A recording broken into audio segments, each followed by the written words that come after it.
J'entends. Je vous remercie, Monsieur le Président. Chers collègues, je voudrais d'abord, au nom de notre groupe, rendre hommage à Dominique Bernard, professeur de français assassiné la semaine dernière dans la cour de la cité scolaire Gambetta Carnot d'Arras, où il enseignait, alors qu'il s'interposait pour protéger les élèves face à une attaque terroriste. Je voudrais également avoir une pensée pour ses collègues blessés, qui se sont aussi mis en danger pour arrêter le meurtrier. 3 ans après l'assassinat de Samuel Paty, ce nouveau drame nous rappelle que le combat contre le terrorisme et l'obscurantisme qui l'alimente n'est pas terminé. C'est précisément parce que l'école publique et ses personnels sont essentiels pour lutter contre cet obscurantisme et contre l'ignorance, pour former les futurs citoyens et citoyennes, pour transmettre les valeurs de la République qu'ils sont ainsi visés. Dans leurs missions et leurs engagements professionnels, les enseignants sont malheureusement bien peu soutenus par leur ministère de tutelle et par les politiques gouvernementales menées ces dernières années. Des politiques qui n'ont fait que dégrader leurs conditions de travail et de formation, de même que leurs salaires qui sont parmi les plus bas des systèmes éducatifs européens, accentuant toujours plus leur légitime sentiment d'être méprisés et déconsidérés.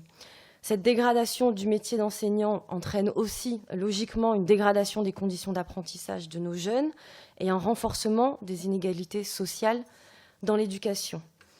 Nous faisons nôtres les mots de l'historien Michel Vinocq qui dit que les brèches se sont multipliées dans notre système éducatif. La mort dramatique d'Agnès Lassalle, enseignante d'espagnol en février 2023, après celle de Samuel Paty, projette une lumière crue sur notre éducation nationale à remettre impérativement au premier rang des priorités politiques. Nous avons ici l'an passé dénoncé tous ensemble la mauvaise gestion et les renoncements gouvernementaux en ce domaine. Les personnels éducatifs ont donc besoin de tout notre soutien et sans doute d'efforts supplémentaires de notre part. Notre département en a les moyens. En ce sens, Monsieur le Président, nous sommes surpris de constater une baisse de la dotation proposée pour 2024, une baisse de 2,8% par rapport à celle de l'an passé. Nous pensons que cela va à contresens de ce dont a besoin notre école publique. Les élèves qui viennent y apprendre les valeurs de la République ont besoin du meilleur accompagnement possible.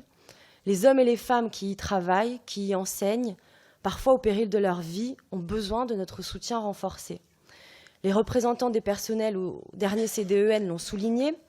La baisse est importante dans plusieurs collèges. Au total, ce sont les 2/3 des collèges des Hauts-de-Seine qui ont une dotation en baisse, soit 64 établissements.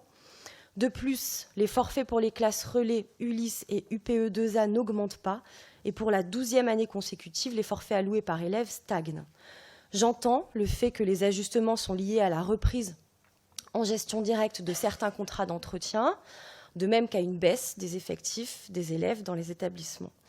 Pour autant, l'inflation continue de progresser et l'application d'un coefficient correcteur pour la compenser ne suffit malheureusement pas. Les personnels le soulignent encore, dans la réalité, c'est une dégradation des moyens alloués. Et l'insuffisance des crédits pédagogiques n'offre pas les meilleures conditions de réussite, particulièrement pour les élèves les plus fragiles. Nous avons en outre 2 remarques qui nous ont été remontées des établissements. La première concerne les voyages scolaires à l'étranger ou en France qui ne sont plus financés par notre département. Pour les élèves issus des familles les plus modestes, ces voyages sont une occasion parfois unique de découvrir d'autres régions, d'autres activités, mais ils représentent un coût parfois impossible à prendre en charge pour les familles les plus fragiles. Ainsi, un élève peut passer sa scolarité de la 6e à la 3e sans avoir eu l'opportunité d'effectuer un voyage scolaire. Un soutien de notre collectivité pourrait être envisagé, nous semble-t-il. Et la deuxième concerne les sorties culturelles et sportives. Le département met à disposition des cars pour certains événements, mais pas pour tous. Or, par exemple, dans la classe du collège Pompidou de Villeneuve-la-Garenne, gagnante l'an dernier du trophée Aventure, seuls 3 élèves étaient présents à la remise de prix à Sèvres, puisque trop loin et trop coûteux.